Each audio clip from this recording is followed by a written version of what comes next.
अथ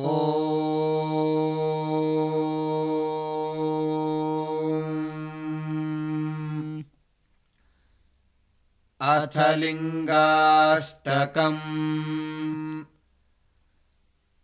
ब्रह्ममुरारिसुरार्चितलिङ्गम्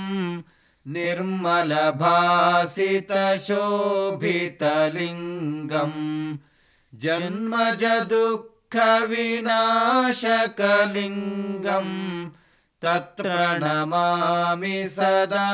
शिवलिङ्गम् देवमुनिप्रवरार्चितलिङ्गम् कामदहं करुणाकरलिङ्गम् रावणदर्पविनाशनलिङ्गम्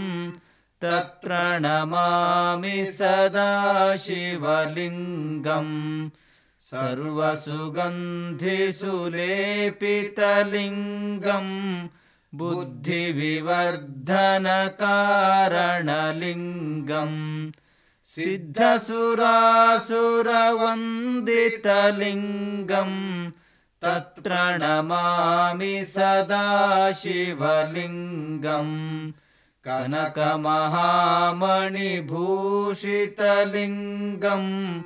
फणिपतिवेष्टितशोभितलिङ्गम्